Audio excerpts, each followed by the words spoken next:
to dig a little deeper on what's going on inside that country right now. Trita Parsi is a professor at Georgetown University's Center for Security Studies. He's live in our Washington bureau this morning. And Trita, thank you for joining us. Your take on what we heard from the president just moments ago, that Iran appears to be scaling back. It also appears the U.S. is scaling back as well.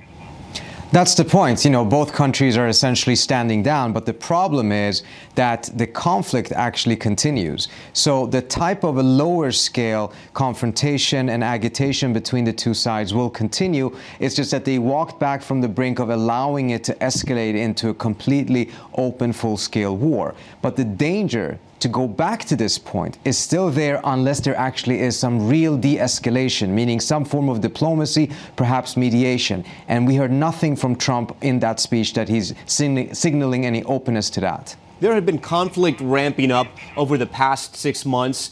What do you think, how do you think the leadership in Iran took the killing of Soleimani? That took them completely by surprise. But what do you think that did as far as how they wanted to react and what they thought that the president would make a move like that? I think they were surprised by that move. They were also surprised by the previous rocket attacks by the United States against that militia. They saw that as being disproportionate to what had happened before. But what I think they're doing right now is that they, first of all, are consolidating their position internally, because what Trump has done through the assassination of Soleimani is that he's really unified Iran. The number of people we saw out on the streets for the funeral were simply unprecedented. And this is a regime that otherwise is very unpopular. So they're enjoying this moment and they're trying to consolidate their position. That's step number one. Step number two, I think, is that you will likely see other actors in the region doing other things against U.S. forces or assets, which the Iranians now probably will be able to say that they have plausible deniability for, because they did their thing and they said that this is the end of it, and then they will kind of wash their hands and say that they have nothing to do with whatever happens by Iraqi militias. Whether the U.S. will read it that way or not, of course, is a different story. But the idea that this has ended, I think, is a false and a rather dangerous one. This will not end unless there is some real de-escalation through diplomacy. Yeah, the killing of Soleimani came at a particular time because, as you mentioned, the regime there in Iran was not popular. We had been seeing growing protests, in part because of what had happened with the sanctions from the United States government. I'm curious, you know, we just heard Devin Dwyer say how the president sort of opened the door to negotiations with Iran moving forward. Do you see any room for negotiations with the Iranian government? Is that something you think they would even entertain? Obviously not right now, but down the line?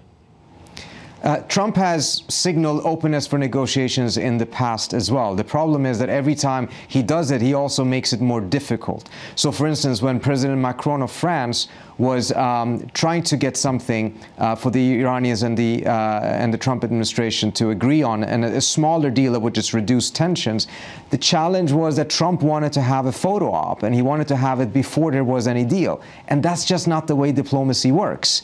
And it's certainly not the way the Iranians would agree to it, because it's actually very politically costly for them to have a photo op with Trump. And that was prior to Trump killing Soleimani. After killing Soleimani, I really see the likelihood of any photo op being less than zero. Will Trump nevertheless agree to diplomacy if he doesn't have like a press conference or a photo op that he can brag about? That remains to be seen. All right, Trita Parsi reporting, giving us his analysis from our Washington bureau. Trita, we appreciate that. Hi, everyone. George Stephanopoulos here. Thanks for checking out the ABC News YouTube channel. If you'd like to get more videos, show highlights, and watch live event coverage, click on the right over here to subscribe to our channel. And don't forget to download the ABC News app for breaking news alerts. Thanks for watching.